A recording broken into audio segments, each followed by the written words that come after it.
Assalamualaikum, bos. Waalaikumsalam. Bos balik bila, bos? Baru pagi tadi. Pagi tadi. Macam mana projek Singapura? Agak-agak bos ni tengok tadi, projek Singapura. Macam mana? Okey je biasa. Okey ya. Ramai ni saya nak tunjuk Cik Rahim telefon tadi. Projek kita ni, Cik Rahim telefon. Lagi satu, budak tu, masa bos ada, dia buat kerja. Masa bos tak ada, dia tak buat kerja. Macam mana kita nak buat budak tu? Buang dia. Buang dia. Buang dia, kita kena ambil orang lain. Lagipun saya ada 2 orang aja. Kalau kata bos buang dia, tinggal kami 2 orang.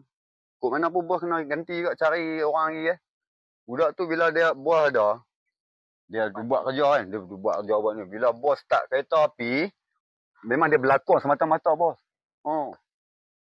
Agak macam mana bos? Buang lah bos. Buang dia. Lah, saya boleh buat semua bos. Nanya tanpa, main lagi satu bos. Ni. Ni, pasiak ni bos. Pasiak ni tak cukup. Ni tak cukup. Hari tu saya dengar dia bos lagu ni, dia buat balik bos. Masa bos balik-balik start kereta api kan. Aku tengok-tengok dia bubuh lagu ni, dia bubuh atas motor dia balik. Dia ingat dia buat balik rumah bos. Bos, macam tu bos nak ambil orang macam tu bos. Pasal dia ambil pasal lagu ni buat balik. Dia buat balik bos. Nak tambah lagi.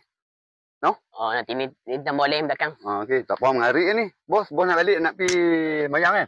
Jom saya hantar bos. Gaji boleh up sikit lah saya bos. Ya.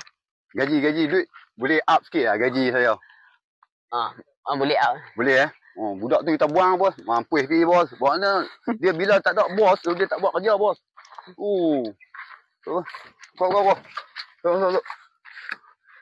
Okey, naik elok sikit bos ha. Hati-hati jalan raya bos.